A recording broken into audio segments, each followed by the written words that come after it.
In 1978, five young men from Yuba City, California drove to a college basketball game in Chico, and then their car appeared the next morning 70 miles in the wrong direction, engine cold, doors closed, their shoes still inside. Search teams covered every inch of those mountains, every inch for months, and they found nothing. And that is the problem. Jack Madruga was 30 years old. He owned the car, a 1969 Mercury Montego he kept clean and in good condition. With him were Ted Weiher, 32, Jackie Hewitt, 24, Bill Sterling, 29, and Gary Matthews, 25. All five were friends from the same social program in Marysville. Four of them had mild intellectual disabilities. Gary was the exception, no diagnosis, no limitations, and the one person in the group most capable of navigating a problem. On February 24, 1978, they drove 40 miles north to Chico State for a basketball game. They were seen, they cheered, the home team lost. At 10 o'clock they got in the car and headed home. They never arrived. What happened in the next hour is where the logic breaks down. Chico to Marysville is 40 miles south on Highway 99. Straightforward, Jack had driven it before, but somewhere after leaving the arena they turned north, not south. North onto Highway 70 toward the Sierra Nevada foothills, past Oroville, past Clipper Mills, up into the Plumas National Forest, where the elevation climbs above 4,000 feet and the road narrows into a single lane of packed snow. They drove 70 miles in the wrong direction. At some point the Mercury got stuck in the snow on the Oroville-Quincy Highway. The road was blocked ahead by a deeper drift. Jack could not go forward. It is unclear if he tried to back out. The engine was off by the time anyone found it. The car sat there, unmoved, pointing into the trees. It was February. Nighttime temperatures in those mountains dropped below 20 degrees. They were wearing street clothes, light jackets. They were 20 miles from the nearest town, and then they walked away from the car. Yuba County Sheriff's deputies found the Mercury on February 28, 4 days after the game. It was locked. The keys were inside. Their belongings were on the seats: wallets, a bag of food from a gas station stop, a window scraper. Nothing was taken. Nothing was disturbed. The car showed no mechanical failure. It had simply been parked neatly and abandoned. Searchers went out immediately. Ground teams, helicopters, tracking dogs. They covered the area around the car in a grid pattern. They found no footprints in the snow.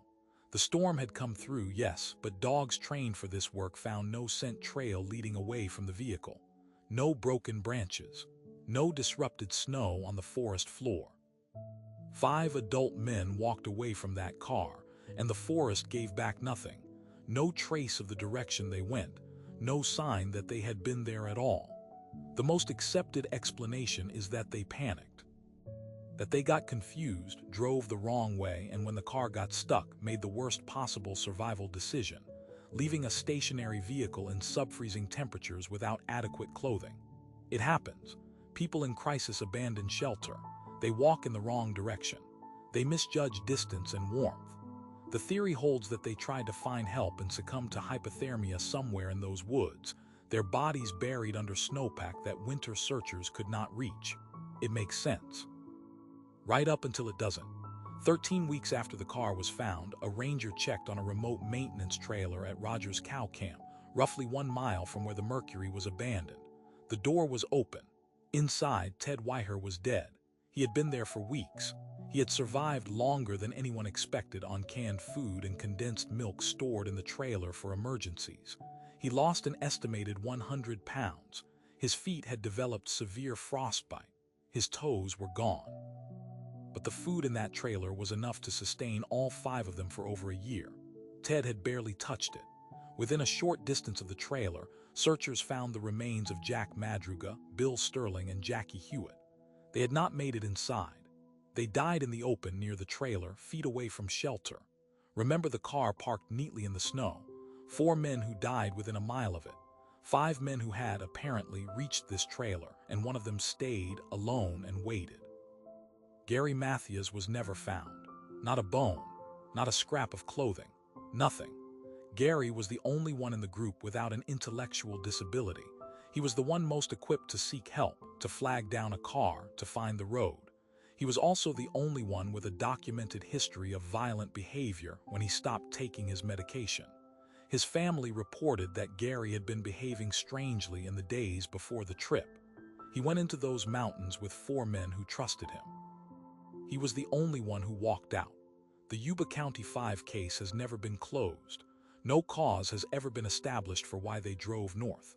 No theory accounts for Gary Matthews. The men who should have been home by midnight ended up deep in the Sierra Nevada, and 46 years later, no one can say why. If Gary Matthews survived those mountains, where did he go? And why has no one in all that time ever seen him again?